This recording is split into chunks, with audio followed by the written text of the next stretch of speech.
Alhamdulillah wassalatu wassalamu ala Rasulillah. This is part 2 of the psychotherapy course. So we said if someone says that he didn't suffer anything in his life, we will tell him, look at all the negative things that happened in your life and say, I didn't suffer. I didn't suffer. So of course he has to close his eyes. In each procedure the eyes must be closed, so he will be inside that situation and watching it as if he's living it. And he repeats, I haven't suffered, until he's through of all those difficult or negative situations he went in his life.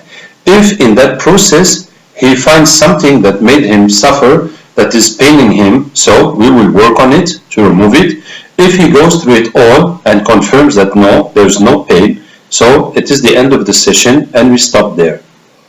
Now, if someone does not want to speak about something, for example, I had a girl that was 8 years old. She was raped on a period of 2 years' time by her stepfather, by her mother's husband, and she was having fits at school, and her mother told me to bring her for ruqya. I said, no, that is not a jinn and magic problem, that is a psychological problem. So I did psychotherapy to the daughter, and when I told her, tell me what happened, so she said, I don't want to speak about it. So I told her, okay, just repeat, I don't want to say it, I don't want to say it. So as she was repeating that, of course she was visualizing, she was seeing everything that happened, and a part of the pain is coming out. So it is positive for us as long as she's watching, she's looking at what happened and saying, expressing herself in a way that pain comes out. That's all we need. So we don't need to rush her or to say, no, you must say. Just repeat, I don't want to speak about it, I don't want to say it. So she kept on until I told her, what do you feel now? She says, I want to say it. I said, okay, tell me what happened.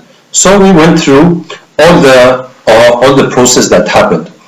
Now, if the patient starts speaking about his present problems, that I have an illness, or I don't have money, or I'm looking for a job, or my husband is bad with me, so we must explain to him that the psychotherapy is to remove the pains that you have experienced in your life and that traumatized you and that are affecting your life negatively.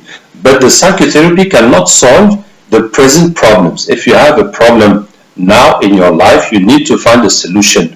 But it's not the psychotherapy that can solve the problem you have with money or job or husband or whatever. So we tell him, let's finish our session, and after that we may discuss about that problem, or maybe we may not, because there's nothing we can do about it anyway. But let's first finish our psychotherapy. If the patient says that no, he prefers to accept his suffering, we say, okay, keep your eyes closed, look at everything that happened, and keep repeating, I accept my suffering, I accept my suffering. And that way, it will also make all that pain come out. Now, if the patient has been traumatized by one person over a long period or for many times, so especially this happens in family cases, if it is the husband or the wife or the father or the mother, it could be the boss or neighbor or someone or teacher that has spent a long period with the person, but mostly this happens in family issues. So we tell him, okay, for example, if it is the father that has traumatized his son or his daughter, so we tell him, okay, what happened with your father? So we take the thing that is most that expresses better what happened. For example, they say he's beating me all the time, or he's humiliating me, he's always telling me I'm rubbish, or he prefers my brothers, or he prefers the boys. So we'll make him repeat until he feels okay with that. Then we ask, what is the worst thing that happened with your father or whoever it is? So he will tell us, and we take that event to do it thoroughly. Then we say, what other situation, what other thing that was very painful that happened with your father? Then we take the second one. So after the third one, we'll just take generally that he's always beating me, or he's, so if he's insulting the person must say which are those words. For example, if my father is always telling me, you are zero. So, okay, close your eyes, look at your father, repeat, you are zero, you are zero. Until he feels nothing about it. If there's other insults or whatever, he must say it himself, because that will be making the pain come out. And then when we have finished everything, now we tell him, now look at your father in front of you. What do you feel? So for example, he will say, he destroyed my life. We say, okay, look at everything that happened with your father, and keep repeating, he destroyed my life, until that doesn't make any effect anymore. Then we tell him, look at your father in front of you again. What do you feel? For example, he say, I can't forgive him. Okay, look at everything he has done to you. Keep repeating, I can't forgive him, until he doesn't feel nothing about that. Now look at your father again. What do you feel? Until it becomes positive. Now it is very strange, because in some situations are so difficult that you just can't imagine how this can end, can give a positive outcome, but it will always give a positive outcome. So until it becomes positive feelings, until he says, for example, I forgive him, or he suffered himself when he was young, he suffered more than this, or anyway it becomes positive. Like I remember one lady was telling me how much her father suffered, how much he was ill until he died, and in the end she said his death was a relief, his death, and that was the positive outcome, is that he did suffer a lot, but at least when he died, that was the end of his suffering. May Allah give mercy to all our late relatives and all the late Muslims. Now, when the patient has suffered from the same situation many times, so we take the thing as a global. Each time I'm failing, each time I lose my money, each time I'm put aside. So whatever it is, we make him repeat that way until it all goes. Now, if the patient reports one event that is very long and very painful, for example, an illness or a divorce, or being abused by people, or kidnapped, but something that is not just one event, that is long. So once we have gone through all the events, for example, if it is his parents divorced, just as an example, so then we ask, in all these events, is there anything else that is paining you? He would say, yes, I didn't see my mother after that. Okay, keep repeating, I didn't see my mother after that. And when that is over, you say, is there anything else that is paining you in this event? Say, after that, I was with my uncle, he abused, I had a difficult time with him. Okay, so my uncle abused me, or whatever. So we keep repeating, in all this situation, is there still anything that is painful, until there is no more. So when he says no, there is no more pain. So we say, okay, look again at everything that happened from beginning to the end. Keep repeating, there is no more pain, until he confirms that there is no more pain, and then that event is over. So it might happen that you feel that the patient did not say everything. He's telling something, and maybe a part of it is shameful or whatever, but you feel that it's not really, something is missing. So if you feel something is missing, you just ask, in all this event, is there anything else that made you suffer? So that way it's going to highlight. So any part of the event that he's trying to hide or trying to minimize is going to come forward. Okay? Now, if the patient says incredible things, whatever they might be, for example, he says there's ETs from space who came and did this to me.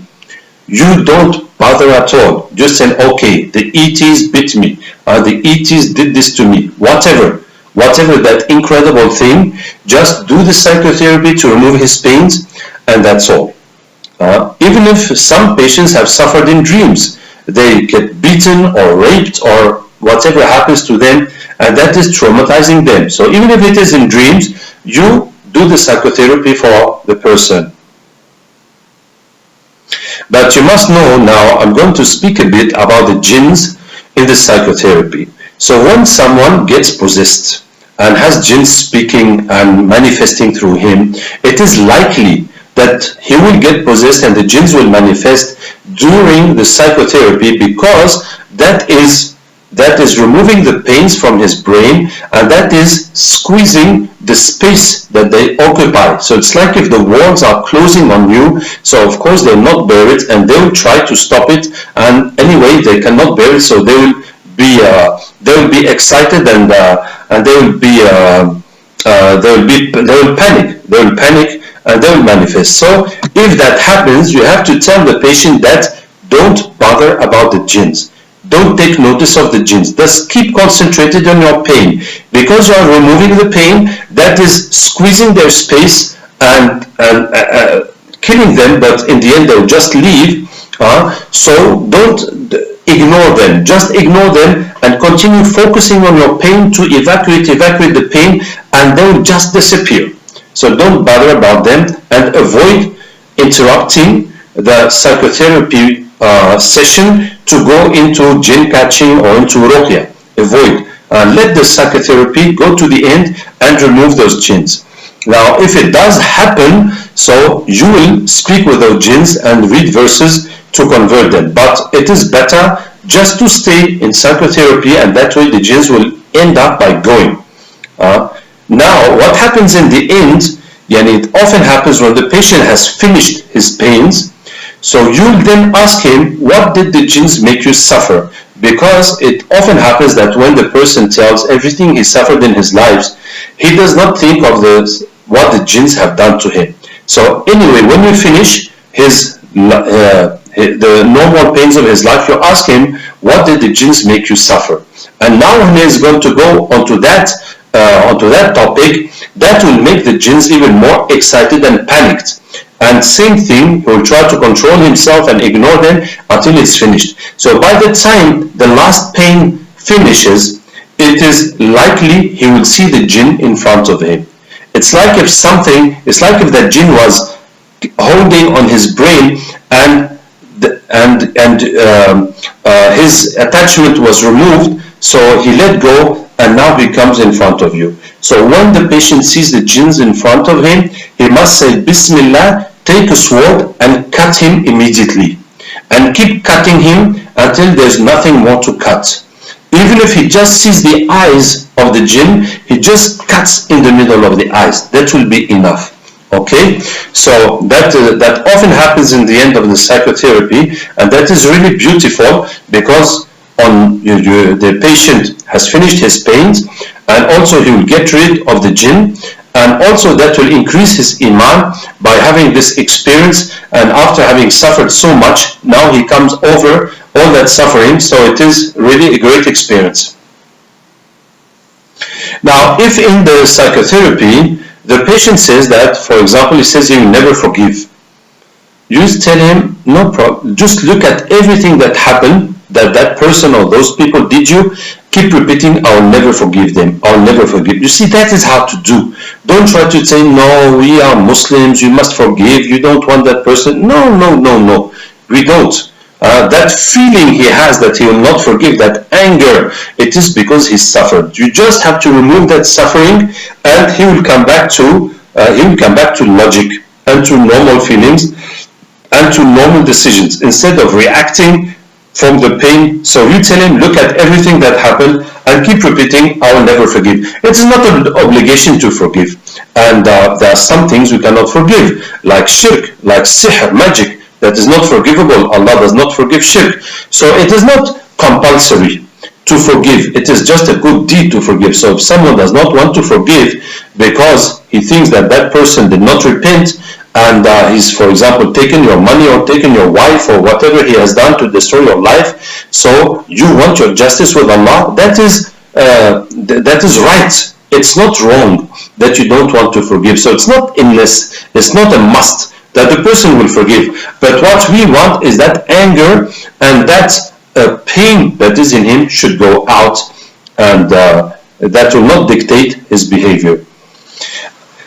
If a patient says that Allah will never forgive him, that he has done something very bad, you just tell him, look at what happened and keep repeating, Allah will never forgive me. That way he'll be looking at the thing, and if he cries, he might as well cry. That is what we all need to do for our sins until he will feel that Allah can forgive everything, that we just need to repent. Anyway, if he says Allah will never forgive me, tell him, look at what happened, keep repeating, Allah will never forgive me. Now, if the patient asks, was I right to do that? Was that the right thing to do? So we tell him that now we are busy removing the pain. When we finish, we can discuss if it was right or wrong. Now, if the person needs a religious advice, that what does Islam say about that situation, and what should I do now about that situation? So after this session, if you have the Islamic knowledge to answer him, so you can answer him, or otherwise you tell him to go to whoever has the knowledge to answer that situation. Now, if the patient cries in psychotherapy, that is very normal. So you must not touch the patient. You must not try to give him the emotional assistance. Oh, don't worry, it's going to be alright. Many people suffered more than this, blah, blah, blah. Nothing. Just give him a handkerchief. So the material you need to do the psychotherapy, you have to have a box of handkerchiefs. So whenever the patient is crying, you just put the handkerchief in his hand. That way he's going to wipe out his tears, and you let him finish cry, and you ask him to repeat and finish cry, and repeat until you are over. Now, if the patient falls asleep, so we must not let him go to have a rest, because he's supposed to have had a rest already. He's supposed to be fit, and it is the problem that he's mentioning that is provoking that sleeping, because the problem that he's gone through, there is a problem related to sleeping in that. So we call him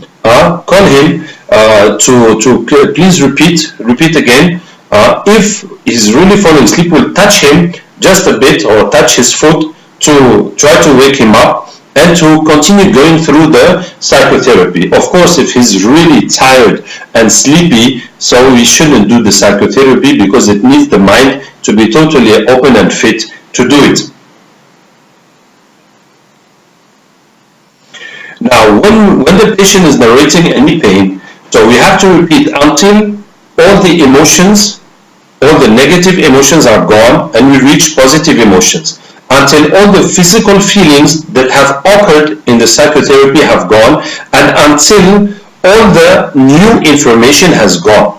Because when the person is repeating and looking at what happened, new information are likely to come. That, he did this to me, and he said that, and why was that? And so more details are going to come that are related to the pain. So we have to repeat until there's no more information coming. Now it happens, there is one situation that you must understand, that it happens that the person will repeat until the emotions are gone and the information are gone, but he still has a feeling of pain or dizziness or something wrong, or a feeling of death or whatever, a bad feeling, a negative feeling that is there.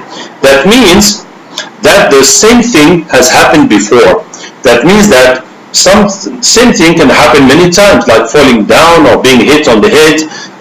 So when the person has repeated until we feel that event he's talking about is finished, so we'll tell him, but he still has that feeling, so we'll tell him, did the same thing happen before? Did you get the same problem before? And that will send his memory back to what happened, and inshallah you will find another event where there's the same feeling of headaches or dizziness or fear of the dark or whatever feeling it is, and you'll go on. So you must know, so if the person has repeated until there's no more emotions, no more information, but there is a negative feeling that is still there, that means the same thing happened before, and you have to ask him and you'll go there. Now, the same thing could have happened many times before, so in theory there's no limit to the chain, but in my experience It never happened more than once. So the same thing and related to a past event, that's it. But it could be more than that. Now, most of the time, the patient himself, when he speaks about the thing and when he feels nothing, his memory will directly go to another one, and most of the time he would say himself, oh yes, and one time before this and that happened. Just follow him. Don't try to keep him, no, let's finish this one first. Just follow him. Because that is how the events are linked in the brain, you see. So there are many links. For example, if you speak of chocolate, when did you eat chocolate, and what was the best chocolate you have eaten? So the more you speak of chocolate, the more all the events in your life when you had chocolate and chocolate bars and chocolate ice cream and chocolate cake, all that is going to come. But so same thing when you start speaking about the pains, all the other pains are going to come. So when that happens, you just follow the patient from event to event, from pain to pain. And if he needs that you direct him, you direct him. But if the patient is doing that very well on himself, you don't need to interrupt or to interfere in that.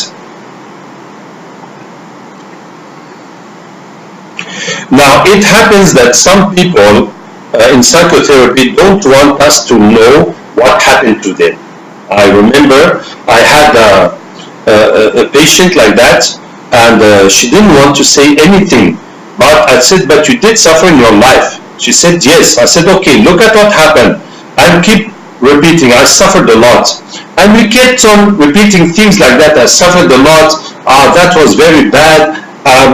General things to express her pain, until she emptied everything and she had no more pains. And she did not say one single word of what kind of pain happened to her. So we don't need to peep on people's lives and to know about their secrets. It's not our purpose. We just need that pain to go out and the person to be relieved and to lead a normal life. Most of the time the person will say, of course, this is very confidential.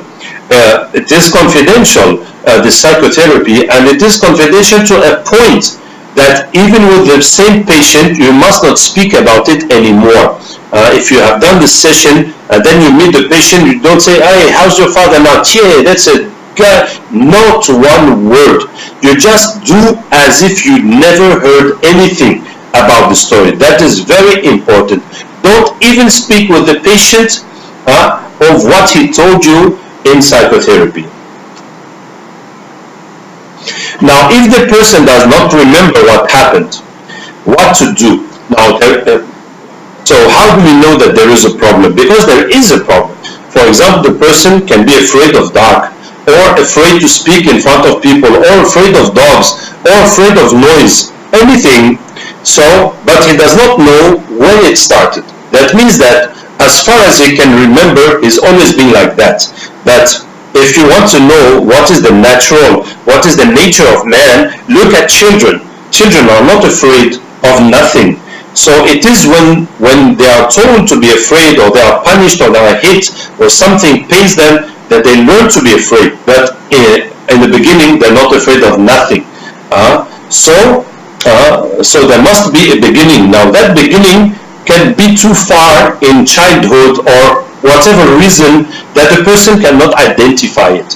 So we say, okay, just close your eyes, and we're going to make him repeat the thing that is the problem. For example, if he's afraid of dark, so tell him, close your eyes, look at the dark, look at the black in front of you, and repeat, I'm afraid of dark, I'm afraid of dark. And that will make him go back in his memory until he reaches what happened in the dark to make him afraid. I'll give you an example.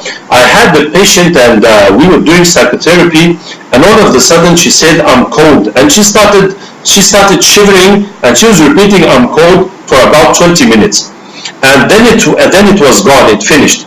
And she told me that when she was a baby in her house and they were living by the sea, one night she disappeared from the house, and all night her parents were searching for her, and it's only in the morning when the daylight came that they found her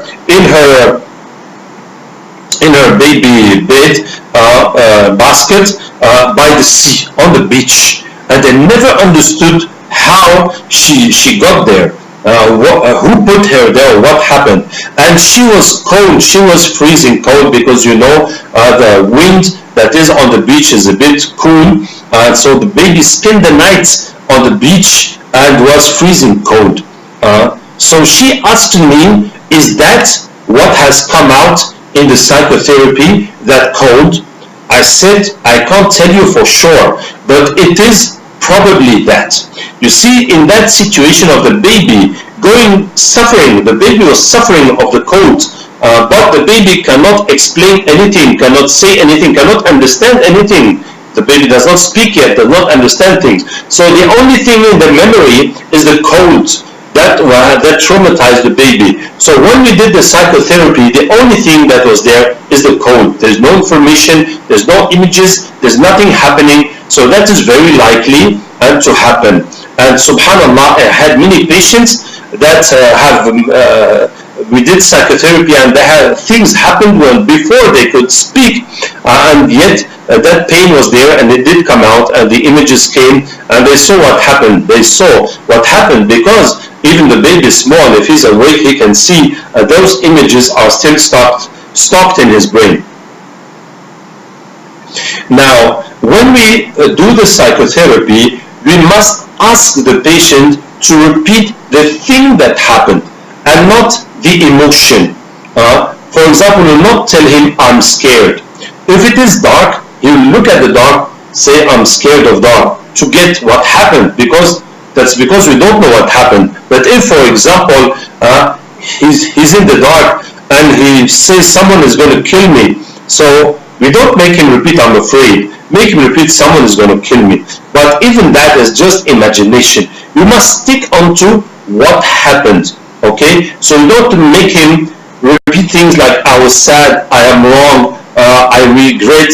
No, look and say what happened. Instead of saying, "I regret," say, "I beat him," or "I killed him with my car," or "I took that money," or whatever you have done. Say the right thing instead of giving just instead of saying the emotion that you felt.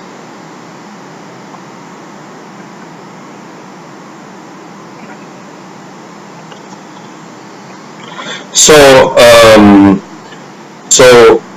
can we do psychotherapy with relatives? Yes, we can. You can do it to your parents, to your children, to your brothers and sisters. So it is very good to do psychotherapy to children. It is very beneficial. First, they take it. It is good training. If you're not confident enough, you can start with children. They will take it as a game. And children's mind are simple, so their problems are simple. It's not complicated. And when you do it with children, they'll learn how to do it because it is easy, so they can also do it with their friends, and it is something beautiful to acquire this technique and to do it in your life. But also, when you do it on children, if after that anything painful happens to them, they will be able to expel it themselves. They will be able to do themselves, "Oh, he bit me, he hit me, or I fell down, I broke my leg," or whatever. He will get that mechanic to work it himself and to remove it. So that will be like a lifetime free of all those pains and traumas, and that will be really helpful for the child. Now, the psychotherapy a man can do to a lady can do to a man. Of course, you must avoid fitna. So fitna, temptation, you just must avoid temptation. So if we don't feel anything wrong about it, we don't feel anything wrong, so we can do it in a correct manner. But if you feel that you're uncomfortable with it and you start thinking about something else, so leave it and get a man to do on a man and a woman to do on a woman. Now, between husband and wife, it is a bit delicate. So it can be done, and sometimes it cannot be done. It cannot be done or when it is matters that affect the couple, or a man or wife can have an ex and have stories with the ex that he does not want his wife or husband to know about. So if it is delicate to do it in the couple, don't do it in the couple. Get someone else to do for your wife, for your husband. But if you can do it without problem, so you might as well do it on the couple. Now, someone can also do it alone if if he can master the technique. Well, you can try anyway, but it's like putting an injection to yourself. So it is possible that someone will put the injection, but if you are afraid and you don't want to hurt yourself and you start doing that, then you remove, so you can't. So let someone else do your injection. But so if you can do the psychotherapy, because you have to speak and in the same time you are removing your pains, in the same time you have to control the session. Now, when someone is in psychotherapy, he's totally conscious. He's not sleeping and he's not hypnotized, nothing. He's totally conscious, but he is concentrated in it. That means he's like in that concentration. To give you an example, like if someone is reading a book, if you are reading a book and say, hey, please, what time it is? This is the time. And then you go back to your book and I say, hey, do you want a cup of tea? So you start getting nervous because it is disturbing that you are concentrated in your book and we speak about things that are not interesting to you, and you need some energy to leave your book, to come now, start focusing your mind on something else, and now come back to go back in your book and to remember all the circumstances and the setting and where you will reach and all that information and what's happening next. You see? So that is the kind of concentration that we have in psychotherapy. So when the person is in the psychotherapy, we mustn't do anything, or we must not ask him to say anything that will make him come out of that concentration. For example, I remember one of my students was doing psychotherapy, and he tells to the patient, on a scale of 1 to 10, how is your anger now? Now I have to think a scale from 1 to 10, how much I am angry now? Yes, I am at 4. That is taking him completely out of the situation to answer that question. So we let him in the situation, we just ask him, what do you feel? How? And you don't say, what do you feel now? Because when you say now, you're taking him out of that situation. So just say, what do you feel? And make him continue in that situation. Now, we can do psychotherapy by video call, by video WhatsApp or Skype. It is possible. Well, it is better to have the person in front of you. So if he needs handkerchiefs, you give him, and something happens, you are here to help him.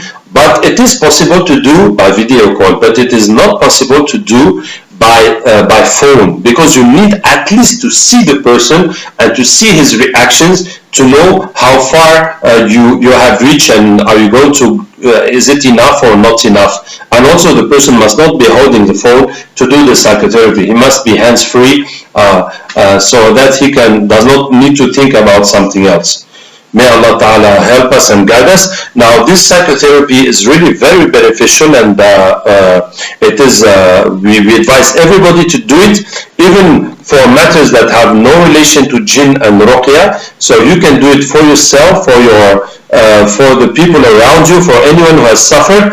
Now, if you are a professional of helping people, like any humanitarian organization or social organization, anyway, you deal with people who have suffered, even if you are an imam, and people come tell you your problems. So it is very useful to have this tool, and whenever people tell you about their suffering, you start doing the session with them.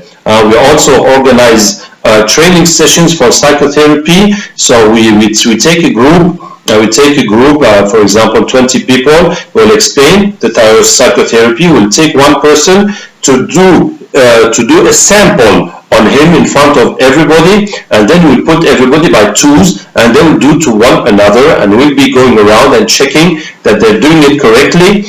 And by the time they finish, we will gather them again to correct all the mistakes that we have observed, and to see if there are any more questions. And so that way they will all acquire the technique, and they will also each one will get psychotherapy done on him to remove all his pains. So this is really a beautiful tool if you go to help any place that has a catastrophe like war or a disaster or whatever. So it is important to have this tool with you so you can relieve people easily, and not only you can relieve them, but each person you will relieve, you will also explain to him how to do it to others, and that will be really help.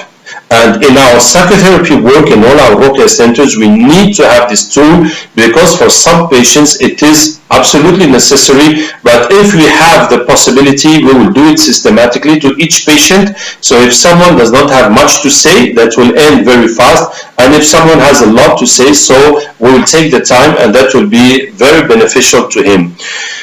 Wassalamu alaikum wa rahmatullahi wa barakatuh.